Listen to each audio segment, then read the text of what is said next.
할렐루야. 오늘 이 교회의 이런 제목으로 오늘 본문 말씀 통해서 하나님께서 모두에게 은혜 주시기를 바랍니다. 오늘 본문 말씀 통해서 천주교는 베드로의 교회를 세운다. 베드로가 캐톨릭의 천주교 수장이라고 믿고 있고, 우리 개신교는 베드로의 믿음 위의 교회를 세운다 그렇지만은 제가 성경을 다시 한번 보니까 그렇지 않습니다. 그래서 오늘 별다르게 성경을 해석하면서 하나님께서 우리 교회 주신 이 땅의 교회를 세우신 하나님 귀하신 사명, 목적을 이루는 귀한 축복이 있기를 바랍니다. 이 신구약 성경을 통틀어서 예수님이 교회를 세우신다고 말씀하신 것은 마태복음 16장 13절 말씀이 처음입니다. 이 말씀에서 예수님께서 실제 교회를 세우신 것은 아니지만은 예수님이 세우려고 하는 교회의 본질과 사명이 잘 나타나 있습니다. 먼저 13절 말씀 보시면은 마태복음 16장 13절 말씀에 예수께서 가이사랴 빌립보에 이르러 제자들에게 물어가라되 사람들이 인자를 누구라 하느냐. 예수님께서 처음 교회를 말씀하신 장소는 이 가이사랴 빌립보에서 말씀하셨습니다. 이 가이사랴 빌립보는 지금 이스라엘 북쪽 끝부분에 위치하고 있는데, 예루살렘을 떠나서 북쪽으로 달려가면 이 갈릴리가 있는데, 갈릴리를 지나서 이스라엘, 요르단 그리고 시리아 세 나라의 경계를 이루는 국경지대를 만날 수 있는데, 이 국경 한가운데 해발 2800m 이상의 헬몬산이 서 있고 사방은 물과 그리고 숲으로 아름다운 자연을 이루고 있습니다. 그 아름다운 자연의 한복판에 가이사랴 빌립보라고 하는 지방이 있는데, 이 가이사랴 빌립보는 두 사람의 이름이 합성된 도시 이름입니다. 이 가이사라는 시저, 곧 당시의 로마 황제의 이름이었습니다. 그리고 빌립보는 헤롯 대왕의 아들 빌립의 아들 이름이 빌립의 이름입니다. 이 당시 빌립은 아버지 헤롯 대왕의 영토 중에 지금 갈릴리 북쪽 이 시리아 쪽 땅을 물려받아서 통치하고 있었는데, 그가 당시 로마 황제를 찬양하기 위해서 세운 도시가 가이사랴 빌립보입니다. 그래서 지금 그곳에 가면은 이 헬몬산에서 내려온 맑은 물을 만날 수가 있고, 그 물은 갈릴리 호수로 들어가는 주요 수원지라고 할 수 있습니다. 그 물에 발을 담그면 뼛속까지 시원하다고 하는데, 그 물을 따라서 조금 산으로 올라가면 인상적인 고고학적인 발굴터가 있습니다. 그것은 과거에 그 땅에 살던 원주민들이 섬겼던 바알신, 이 바알신 우상이 있었던 자리입니다. 아마 여호수아가 가나안 땅을 점령하기도 전인데, 지금 그 옛날 사람들이 섬겼던 바알의 돌과 기둥이 지금까지 남아 있습니다. 그 위에 주님 오시기 전 3, 4세기에 그리스가 천하를 통일했습니다. 그리스가, 헬라가 통일했는데, 그때 이 그리스 사람들이 그곳에 들어와서 바알신을 세우고 거기에 자기들의 신상을 만들었습니다. 그 신이 바로 판이라고 하는 신입니다. 이 판이라고 하는 신의 이름의 뜻은 뭐냐면 그리스의 목동의 신이었습니다. 목동의 신. 그리스 사람들은 바알을 쓰러뜨리고 그 자리에 판이라고 하는 우상을 새기고 그 신에게 예배를 했습니다. 절을 했어요. 그런데 그 후에 주전 1세기에 그리스가 로마에 망합니다. 여러분들 헬라는 말을 많이 들었지만은 그리스가 새로운 용어가 원래 그리스입니다. 로마 그 땅을 다스리면서 그 모든 신상을 다 부서뜨렸습니다. 무너지게 만들었습니다. 그리고 그 잔재 위에 시저의 동상을 세웠습니다. 당시 시저는 로마의 황제였습니다. 전 세계를 다스리는 황제였습니다. 얼마나 그 권세가 컸는지 시저의 이름으로 안 되는 것이 없었습니다. 여기서 중요한 것은 이 말씀의 배경을 잘 알라고 배경 설명한 거예요. 우리는 성경만 보지 배경을 잘 모르거든요. 여러분, 예수님께서 처음 교회를 세운다고 하셨을 때 그 말씀한 것이 가이사랴 빌립보인데, 그 하필 그 장소를 예수님께서 선택했는가 하는 것입니다. 이 헬몬산의 맑은 개천을 따라 올라가면 무너진 바알 신당이 나타나고, 그 자리에 세웠던 헬라의 신 그 판의 잔재가 남아있는데, 그리고 조금 더 언덕 올라가면 로마 황제 시저의 동상이 서 있습니다. 시저의 동상이 선 자리에서 사방을 바라보면 가이사라 빌립보 도시가 한눈에 내려다 보입니다. 위로는 헬몬산이 보이고 아래는 가이사라 빌립보 도시가 보이고 그 좌우에는 바알과 판 우상과 시저의 동상이 서 있습니다. 그 한복판에서 오늘 주님은 이렇게 말씀합니다. 13절 말씀에 사람들이 인자를 누구라고 하더냐? 인자를 누구라고 하더냐? 여러분, 교회는 처음부터 건물로 시작하지 않았다는 걸 여러분 아시고 있죠? 예수님께서 처음 교회를 세운다고 말씀하실 때 아무 건물이 없었습니다. 예수님 자신이 교회였습니다. 여러분, 예수님이 교회입니다. 그 사람들이 나를 누구라고 하느냐? 예수님이 바로 교회입니다. 예수님이 누군지 묻는 것이 바로 교회고, 예수님이 누군지 아는 것이 바로 교회인데, 다른 사람이 누구냐고 묻는 것이 바로 교회가 아닙니다. 예수님 자신이 누구냐고 묻자 제자들이 이렇게 대답합니다. 14절에 가로되 더러는 세례요한, 더러는 엘리야, 어떠는 에레미야나 선자 중에 하나라고 하더이다. 예수님이 되물었습니다. 15절 말씀입니다. 가이사라, 너희는 나를 누구라 하느냐? 제자들이 말한 사람들에 대해서 이제 그 예수님께서 이야기하기를 동의했다면 예수님께서 이런 질문하지 않았을 거예요. 예수님은 제자들이 세례요한, 엘리야, 에레미야를 말할 때 재빨리 내가 누구냐고 물었습니다. 이건 무엇을 의미하느냐 그 말입니다. 교회는 다른 사람 이야기인 것이 아니라 그 말입니다. 세례요한 위대한 신앙인이요 정의의 사람입니다. 예수님이 칭찬한 것처럼 여자가 낳은 자 중에 가장 큰 자라고 세례요한을 칭찬했습니다. 그러나 교회는 세례요한 같은 그 사람을 말하는 것이 아닙니다. 엘리야 위대한 기도의 사람입니다. 갈멜산의 영웅입니다. 그러나 교회는 엘리야 같은 영웅을 말하는 것이 또한 아닙니다. 에레미야 또한 눈물의 선자지요 위대한 순교자였습니다. 그러나 교회는 에레미야 같은 순교자를 말하는 것이 아닙니다. 교회는 위대한 독립운동가를 말하는 것도 아니고 위대한 사상가, 계몽가, 철학자, 수도사, 위대한 역사적 인물, 심지어 위대한 성령적 인물을 말하는 것이 아닙니다. 딱 한 사람을 묻고 딱 한 사람을 말하는 것입니다. 예수 그리스도입니다. 16절 말씀 보십시오. 시몬 베드로가 대답하되 주는 그리스도시요 살아계신 하나님의 아들입니다. 이 말씀을 분명히 우리는 깨달아야 됩니다. 그런데 그 예수님이 누굽니까? 예수님께서 가이사라 빌립보를 그 말씀의 무대로 선택하신 이유가 바로 거기 있습니다. 지금 예수님 주변에는 수천 년 동안 사람들이 주라고 하나님이라고 믿어온 신들과 왕이 있는 그곳에서 주님께서 너희는 나를 누구라고 하느냐 질문하고 있습니다. 예수님 바로 아래는 아주 먼 옛날 가나안 원주민들이 믿었던 바알이 있던 신, 바알신을 숭배했던 땅입니다. 또 바알은 주인이라는 뜻이에요. 바알이라는 뜻이 주인.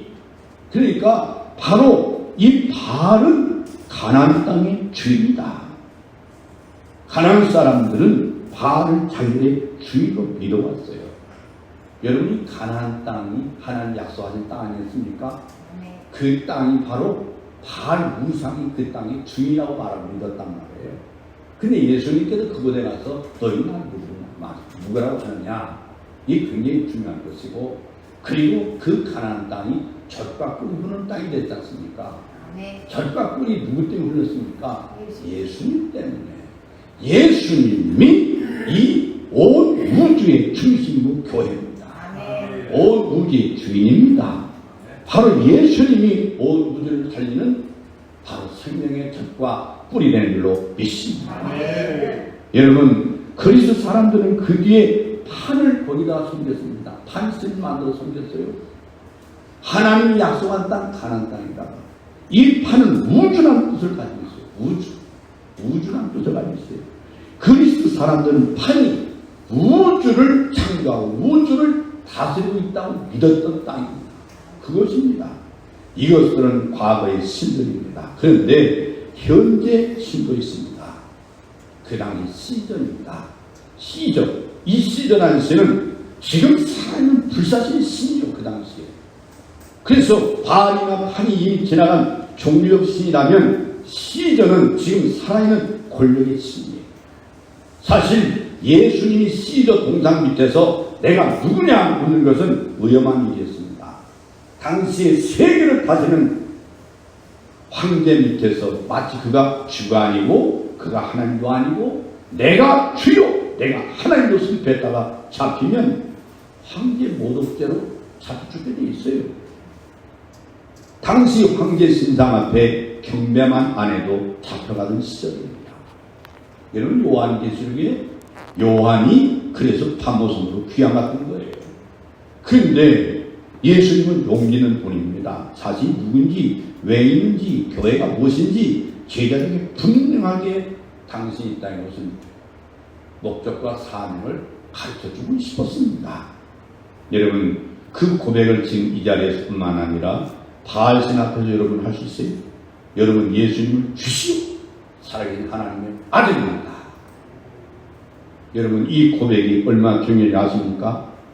바알이 내 주요 하나님 아니라 예수님이 내 주요 예수가 하나님이다. 여러분 말할 수 있습니까? 바알은 물질의 신이요 풍요의 신이요 쾌락의 신입니다. 내 하나님은 물질이 아니고 부자된 것이 내 생목표가 아니고 즐기고 사는 것이 내가 사는 이유가 아니라 예수 그리스도가 내 인생의 주인이요 내 인생의 최고가치요 엎드려 경배할 예배의 대상이라고 여러분 분명히 믿습니까? 네. 여러분은 예수님이 주요 그리스도라는 고백을 시저 황제의 그 앞에 동상 앞에서 여러분 선포할 수 있습니까? 세상의 어떤 권력도 여러분이 주님이거나 하나님이 아니라는 사실을 확실히 믿습니까? 네. 만약 예수님을 선택하거나 이 예수님을 선택할 것이냐 아니면 세상의 왕을 선택할 것이냐 하면 예수님 선택하다가 스데반처럼 또는 폴리갑처럼 여러분이 순교할 수 있습니다. 순교할 수 있겠습니까? 서서히 거론한 여러분 대통령 앞에서 말하지 못한 사람들이 그 말한 사람은 잘못됐다고 지적하는 것도 참 잘못된 사람이지만 숨어서 무슨 마음으로 하겠습니까? 당당하게 대통령이 잘못됐어요 잘못했다고 말할 수 있는 그런 용기 있는 사람이 한국에 몇 명이 있다고 생각합니까? 여러분 과거의 순교를 신학적으로 이론적으로 학문적으로 떠들 게 아닙니다. 여러분이 교회 나온 목적이 바알이 있는 것이 아니라 시저에 있는 것이 아니라 예수 자신이 있다는 걸 고백하셨습니까? 바로 이것이 예수님이 세우려는 교회의 기초입니다. 이 기초가 바로 반석입니다. 18절 말씀 보십시오. 또 내가 내게 이르노니 너는 베드로라 내가 이 반석에 내 교회를 세우리니 여기 반석이라는 말이만 나오는데 많은 사람이 이 반석을 베드로라고 잘못 알고 있어요. 그 중에 하나는 베드로는 베드라스 곧 반석이라는 뜻을 가지고 있기 때문에 그렇습니다. 그러나 만일 예수님 베드로 위에 교회 세우겠다? 그렇다면 네 반석이라고 분명히 말해야 됩니다. 네 반석. 성경을 잘 보십시오. 여러분 이 말씀을 잘 봐야 됩니다. 자 16절 말씀 뭐라겠어요? 시몬 베드로가 대답하여 이르되 주는 그리스도시요 살아계신 하나님의 아들입니다. 아들입니다. 20절 말씀 보십시오. 이에 제자들에게 경고하사 자기가 그리스도인 것을 아무에게도 이르지 말라 하시니라. 이 말씀의 근거를 잘 보십시오. 그렇다면 주는 그리스도 살아계신 하나님의 아들입니다. 바로 이 반석이 예수님이 말씀하신 반석이라는 사실입니다. 그러면 이 반석이 누구냐? 예수님 반석이라 그 말이에요. 우리는 사실상 앞주절을 다 놓치고 가톨릭은 베드로가 바로 반석이라고 해서 로마 황제 후에 바로 로마 교회의 수장이라고 베드로를 섬기고 있고, 우리 개신교는 베드로가 거다가 믿음이 내 교회를 섬긴다고 해석하고 있습니다. 저는 성경보다 깜짝 놀랐습니다. 잘못 해석하고 있었다는 사실. 잘못하고 해석하고 있어요. 오늘 여러분들이 눈을 크게 뜨고 봐야 될 말씀이에요. 교회의 반석은 내 믿음이 아니고 예수 그리스도입니다. 예수가 이 교회의 반석이고, 예수님 자신이 반석이 결정의 이유는 18절에 나옵니다. 내가 이 반석 위에 내 교회를 세우리니. 여러분, 내 교회, 예수님은 다른 교회를 세우겠다는 것이 아닙니다. 세례 요한을 교회를 세우겠다는 것도 아니고, 엘리야의 교회를 세우겠다는 것도 아니고, 에레미야 교회를 세우는 것도, 베들 교회를 세우는 것도, 바울 교회를 세우는 것도 아닙니다. 주기철 목사의 교회를 세우겠다는 것도 아니고, 구금성 목사의 교회를 세우겠다는 것도 아니에요. 여러분, 내 교회, 예수님 자신의 교회를 세우겠다. 여러분, 목회자가 교회 주인입니까? 아닙니다. 교회 주는 예수님입니다. 교회는 개인의 교회 아니라 공교회입니다. 공교회예요. 바로 공교라는 뜻이 캐드릭 처치라는 말입니다. 캐드릭 처치. 그게 공교회예요. 공교회. 그러니까 잘못 해석하고 있는 것들이 많이 있다 그 말이에요. 여러분, 목회자가 교회의 대표는 될 수 있지만 교회의 주인은 아닙니다. 장로님이 교회를 세우겠다고 해서 장로님이 교회 주인이 아닙니다. 누구도 어느 인간도 교회의 주인이 될 수 없습니다. 교회의 주인은 예수 그리스도입니다. 따라서 교회에서 바라볼 것은 오직 예수입니다. 목회자로서 정말 간절하게 말씀드립니다. 교회에서 사람 바라보지 마십시오. 어떤 사람도 구원이 필요해서 교회에 왔지, 구원이 필요 없을 만큼 왔는 사람은 여기 아무도 없습니다. 왜 예수님만 바라보고 사람만 바라보다 탈선합니까? 예수님 말씀 듣는데 집중하지 않고 사람 말 듣다가 일회일비가 우리 주변에도 많이 일어나고 있죠. 왜 예수님 말보다 사람의 말에 더 기록이다 스스로 시험에 빠집니까? 사람과의 관계가 신앙의 본질이 아니란 말이에요. 예수님과의 관계가 본질이에요. 내가 이 반석의 교회를 세운다고 했어요. 예수님이 세운 교회. 바로 두 번째는 교회는 천국 열쇠입니다. 예수님은 교회로 고백하는 사람들에게 예수 두 가지 축복을 주십니다. 하나는 18절이고 하나는 19절 말씀인데요. 18절 후반부터 보면 이렇습니다. 마태복음 16장 18절 19절 말씀에 내가 이 반석의 내 교회를 세우니 음부의 권세를 이기지 못하리라. 내가 천국 열쇠를 내게 주리니 내가 땅에서 무엇을 매면 하늘에서 맬 것이요 내가 땅에서 무엇을 풀면 하늘에서도 풀리라 하시고, 여기에 18절에 음부의 권세는 말이 나오고 19절에 천국 열쇠는 말이 나옵니다. 이 두 단은 예수님을 교회로 고백하고 철저히 그분만을 숨기고 따르기로 다짐한 사람에게 계시는 두 가지 축복입니다. 그것을 간단히 말하면 하나는 열쇠입니다. 천국을 여는 열쇠. 또 하나는 음부의 권세를 이길 수 있는 칼을 주겠다. 말씀하고 있어요. 로마의 바울 대성당 전문학 벽에 보면 커다란 벽 하나가 그려져 있습니다. 예수님을 가운데 두고 두 사람이 좌우에 앉아 있는데 한 사람은 베드로고 또 한 사람은 바울입니다. 근데 그들이 들고 있는 것이 각각 달랐습니다. 베드로는 열쇠를 들고 있고 바울은 칼을 들고 있습니다. 또 그 앞에 있는 바울 동상에 보면 역시 두 가지를 가지고 있는데 한 손에는 성경, 한 손에는 칼을 들고 있습니다.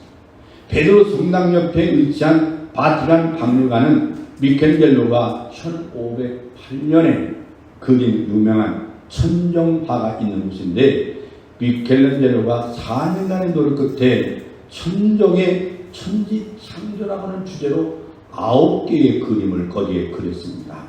그 중앙에 예수님이 계시고, 그리고 그 좌편에 베드로와 바울이 서 있는데, 거기에도 보면 베드로는 열쇠를 가지고 있고 바울은 칼을 가지고 있습니다.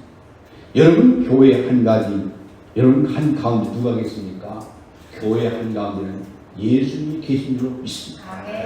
그리고 그 좌편에 베드로와 바울이 있어요. 기독교는 결국 두 축으로 되어 있어요.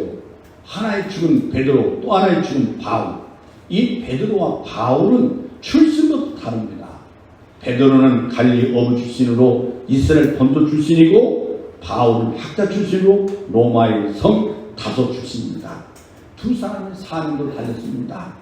베드로는 이스라엘 출신만큼 아무리 유대교 선교가 그 본의 사명이고 사도 바울은 이스라엘 밖 출신만큼 이방인 선교가 그 사명입니다. 두 사람을 섬기는 두 가지 메시지가 기독교인데 베드로는 예전 중심의 교회, 또한 이 분명히 이게 바로 이어져서 로마 천주교 이어가고 바울은 말씀 중심의 교회로 개신교 이어져가는데 베드로는 제자적 교회를 대표하고 바울은 선지자적 교회를 대표합니다. 이 베드로는 떨기나무에서 하나님의 불을 보고 하나님 따랐던 모세의 영성을 이어가고 있고 바울은 갈대아우리에서 말씀 듣고 하나님 따랐던 아브라함의 영성을 이어갔습니다.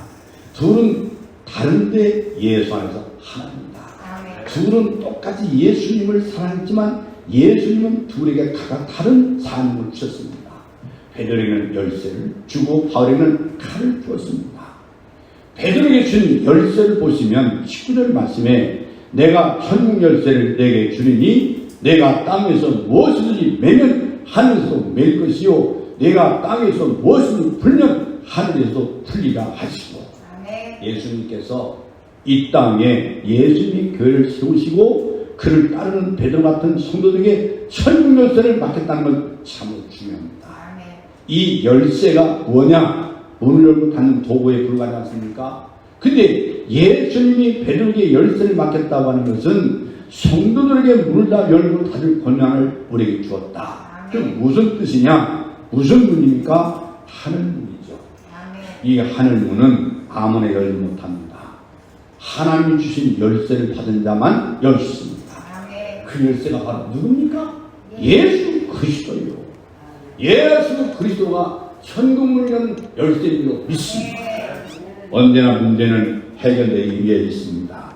문제 자체가 결과를 결정하는 것이 아니라 문제를 대하는 우리의 태도가 결과를 결정하죠. 사람들은요 문제의 크기를 실제보다 부풀려 생각하는 경향이 많습니다. 하나님은 문제보다 큽니다. 문제가 생길 때 그 문제를 푸는 열쇠가 있습니다. 바로 예수 그리스도의 이름으로 기도하는 열쇠. 예수 그리스도. 그래서 이 기도의 전화번호를 제가 연구해 보니까 내 33국의 3입니다. 거기에 반 해석이 나와 있어요. 너는 내게 부르시라. 내가 내게 응답하겠고 내가 알지 못하는 크고 비밀한 일을 내게 보이라. 에레미야 33장 3절이라 그 말입니다. 여러분 하나님의 전화는 통화 줄 때나 통화 중일 때가 없습니다. 하나님의 전화는 언제나 기도로 전하면 전화를 받습니다.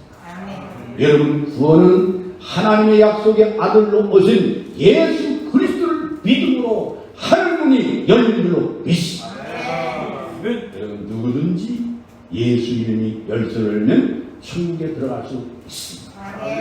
요한복음 3장 20절 말씀에 볼지라 내가 문 밖에서 들이노니 누구든지 내 음성을 듣고 문을 열면 내가 그에게 들어가 그로 더불어 먹고 그 나무 더불어 먹으리라. 구원은 믿음의 열쇠면 영원한 하나님을 믿으시기 바랍니다. 누구든지 예수를 믿으면 천국이 열립니다.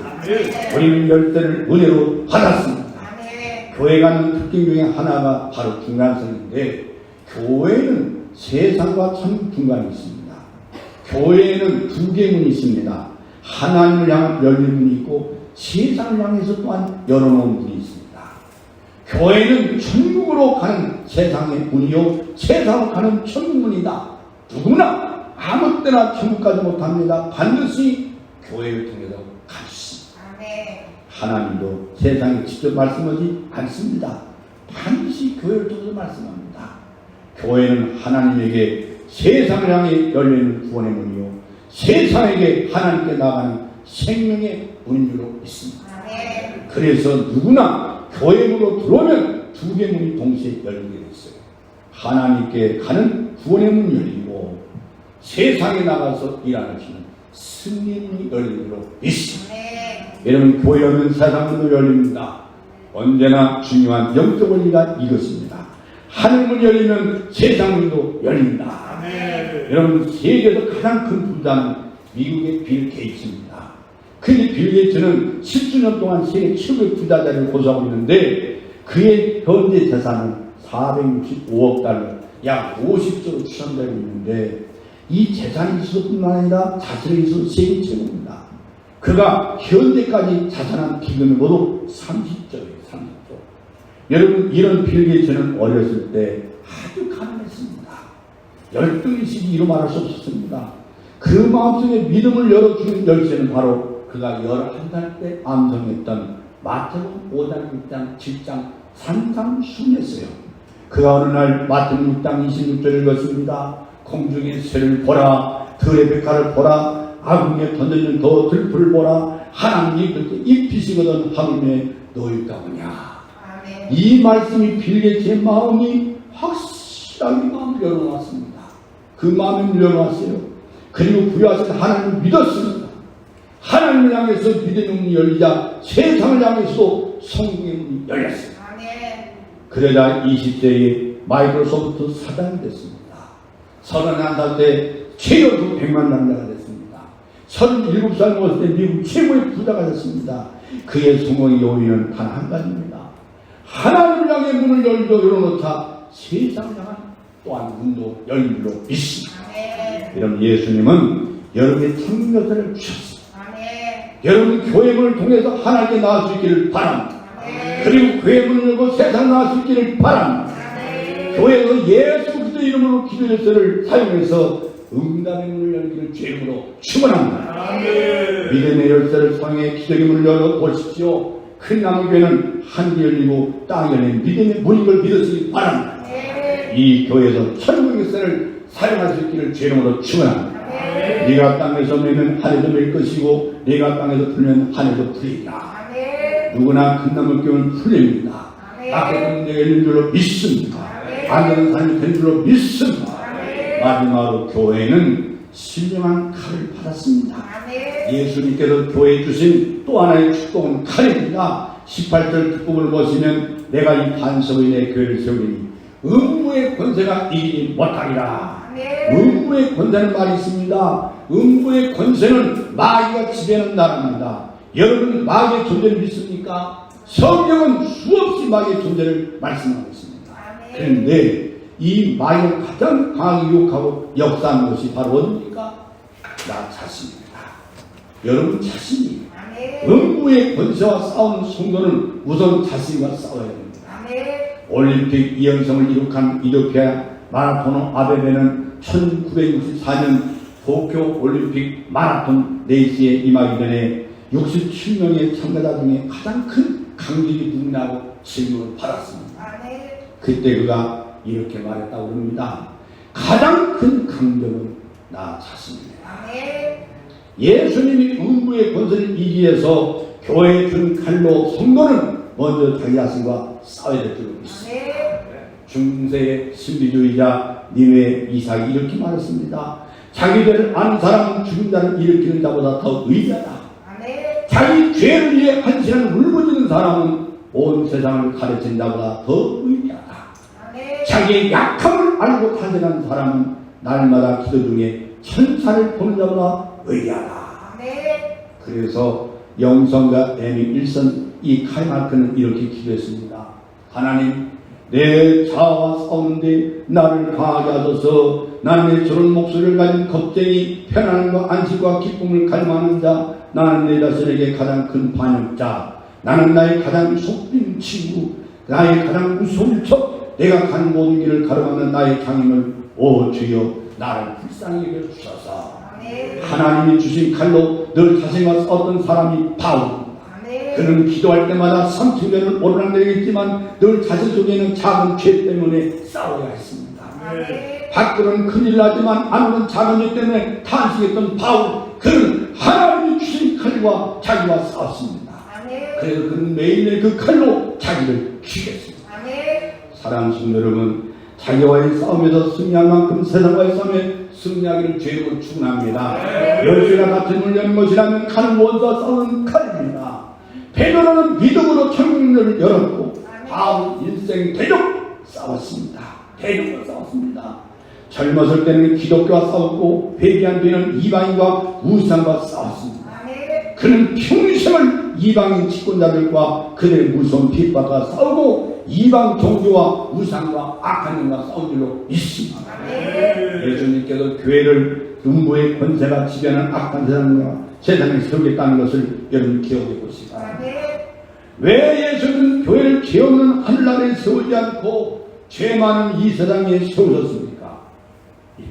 이 땅이 음부의 권세가 판치는 세상이라는 것을 예수님 몰랐습니까? 세상에서 환난 당할 때 놀라지 마십시오. 예수님도 우리를 세상에 보낼 때 그 양을 이 가운데 보낸 것 같다고 말씀했습니다. 문제는 세상은 음부의 권세가 다르지만 교회는 음부의 권세를 이룩해 주로 믿습니다. 18절 말씀 보십시오. 내가 이 반석 내게를 세우니 음부의 권세를 이기지 못하리라. 여러분 다같이 이기지 못하리라. 이기지 못하리라. 여러분 교회는 처음부터 이기는 싸움을 하고 있는 걸 믿으시길 바랍니다. 교회는 이길지 질지 두고 봐야 하는 불안한 싸움을 싸우는 것이 아닙니다. 처음부터 이게 되는 싸움을 싸우고 있습니다.